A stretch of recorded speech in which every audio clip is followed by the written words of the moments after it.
¿Qué? ¿Que la comunicación entre dos personas que están soñando ya no es ciencia ficción? ¿Ahora eso ya existe? ¿Qué? Para.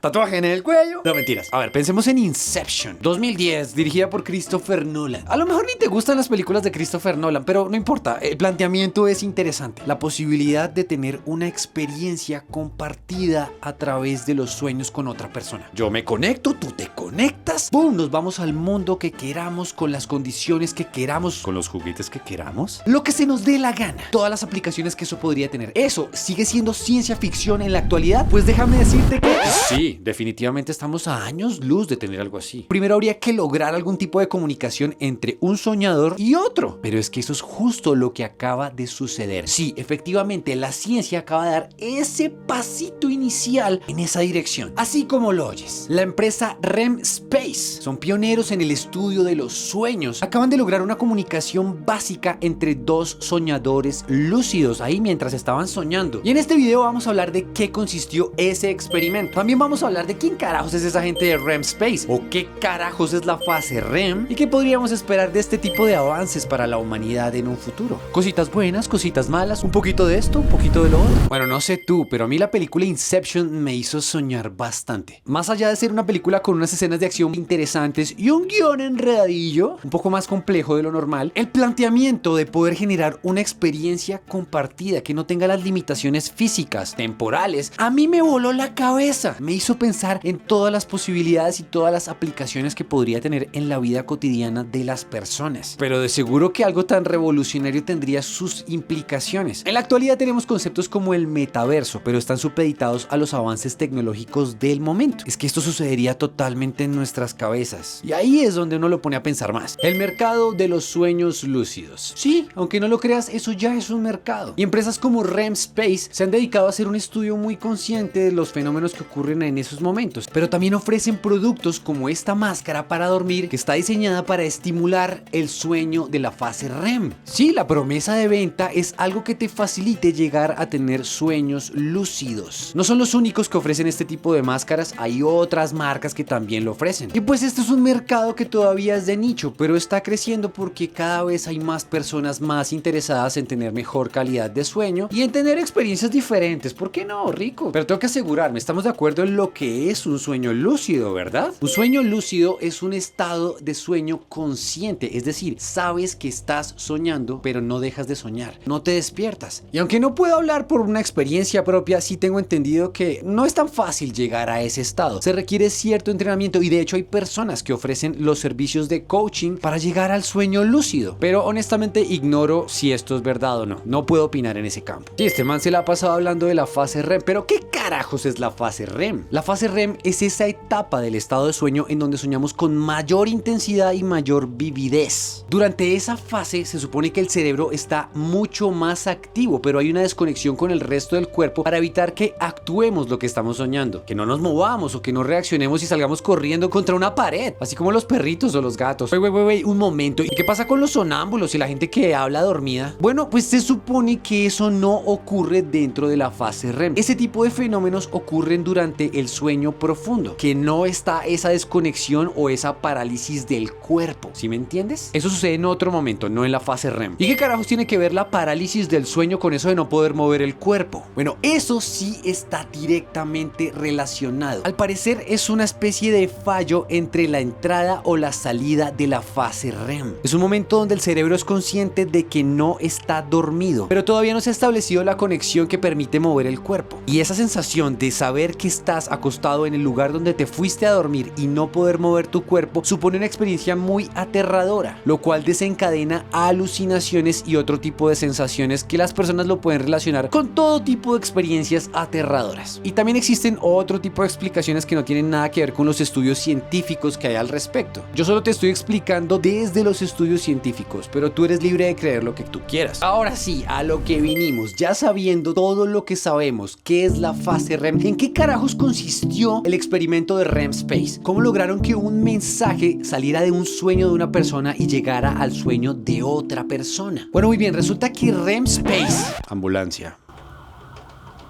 Bueno, muy bien, resulta que REM Space lleva mucho tiempo haciendo estudios muy serios en este campo. Ellos utilizan sensores de monitoreo facial, de monitoreo cerebral y utilizan auriculares especiales para estimulación externa, visual y auditiva. Es decir, hay estímulos que van de afuera hacia adentro del cerebro, pero también pueden monitorear lo que está sucediendo en el cerebro y en el rostro y pueden extraer datos. Entonces lo que lograron fue enviar un mensaje simple, una palabra clave, y fue enviada justo cuando ya estaba la confirmación de que el soñador estaba en la fase REM. Así que, siendo consciente dentro de su propio sueño, el soñador escucha la palabra y la repite. Por medio del monitoreo es extraída la confirmación del soñador y estos datos son enviados a un segundo soñador, y de la misma forma este segundo soñador escucha el mensaje, lo repite y da una confirmación de qué fue lo que recibió dentro de su sueño lúcido. Entonces sí, es una fase inicial, pero técnicamente lograron tomar información extraída de un sueño lúcido y enviada a un segundo soñador dentro de su propio sueño lúcido. ¿Sí me entendieron, verdad? La pregunta que todos nos estamos haciendo: ¿cuál fue la palabra? Bueno, pues déjame decirte que la palabra fue papanatas. No, mentiras, no sé cuál fue la palabra. ¿Cuál sería una buena palabra para ese gran logro histórico dentro de la ciencia? No sé, dime tú. En los papers que leí no especificaron cuál fue el mensaje, pero sí fue una palabra random. Definitivamente es un logro sin precedentes dentro del estudio científico en el campo de los sueños, hay que admitirlo.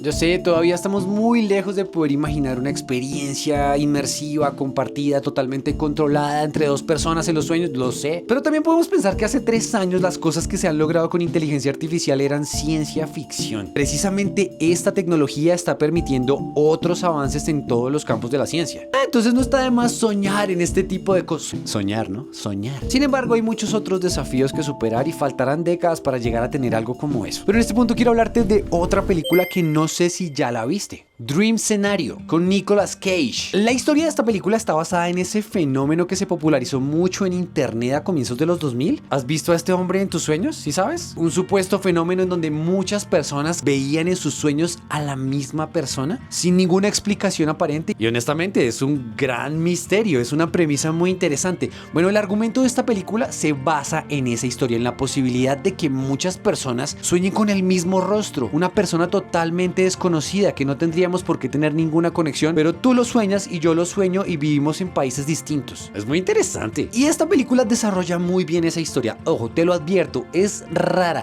No tiene un final típico hollywoodense satisfactorio, sino es de esos finales que toca interpretar un poquito el mensaje. Pero de todas formas yo la recomiendo, me parece muy buena. Una gran actuación de Nicolas Cage, y voy a hacer un pequeño spoiler que no interfiere con la experiencia de ver la película. Sin embargo, técnicamente es un spoiler y tengo que advertirte. Hacia el final de esta película se plantea la posibilidad de lograr esa experiencia compartida de la que hemos estado hablando en todo el video. Es sí, de que los sueños se vuelvan un campo de experiencia donde puedes ver y sentir todo, solo que al final es bastante desesperanzador hacia dónde se dirige y nos hace reflexionar sobre qué tan interesados estamos en perder nuestra propia privacidad en los sueños. Es decir, si queremos verlo como un espacio muy personal, ¿por qué querríamos compartirlos o por qué querríamos conectarnos a un sistema que pueda acceder a nuestros sueños e introducir la información que quieran? Como por ejemplo, publicidad. ¿Te imaginas estar soñando y que te aparezca publicidad dentro de tus propios sueños? O como la película de Inception, que los sueños son un camino para entrar en el subconsciente de las personas y extraer o poner información. Yo sé, estamos todavía muy lejos. Sin embargo, seguro que hace 5 años era loco hablar de regulaciones sobre inteligencia artificial, y hoy en día es una de las preocupaciones que tienen locos a las mayores potencias del mundo. Hay que pensar en hacer regulaciones a nivel ético, a nivel económico, a nivel tecnológico. En la medida en la que hay avances tecnológicos en otros campos, hay que tener ese mismo tipo de consideraciones. Ya para concluir, REM Space dio ese pequeño gran paso en el camino del estudio de los sueños. Nos pone a pensar qué podría pasar si realmente lográramos controlar ese campo a nuestro antojo, si pudiéramos controlar todo lo que sucede en nuestros sueños. Seguramente muchos de ustedes han logrado tener sueños vívidos en los que han tenido cierto nivel de control, pero ¿qué tal llevarlo al punto de poderlo compartir con otra persona? Que no solamente el metaverso sea esa opción a la realidad para tener una experiencia inmersiva y compartida. Si esto llegara a ser una realidad en el tiempo de vida que tú vas a tener sobre la faz de la Tierra, ¿qué tipo de experiencias te gustaría vivir a ti? ¿Qué escogerías tú? Así como en Inception, tener otra vida alternativa en una acostada y te despiertas y vuelves otra vez a tu realidad. ¿Te gustaría aprender cosas? Porque esto podría tener aplicaciones de educación, terapia, lo que se nos ocurra. ¿Tú qué quisieras vivir con esas posibilidades?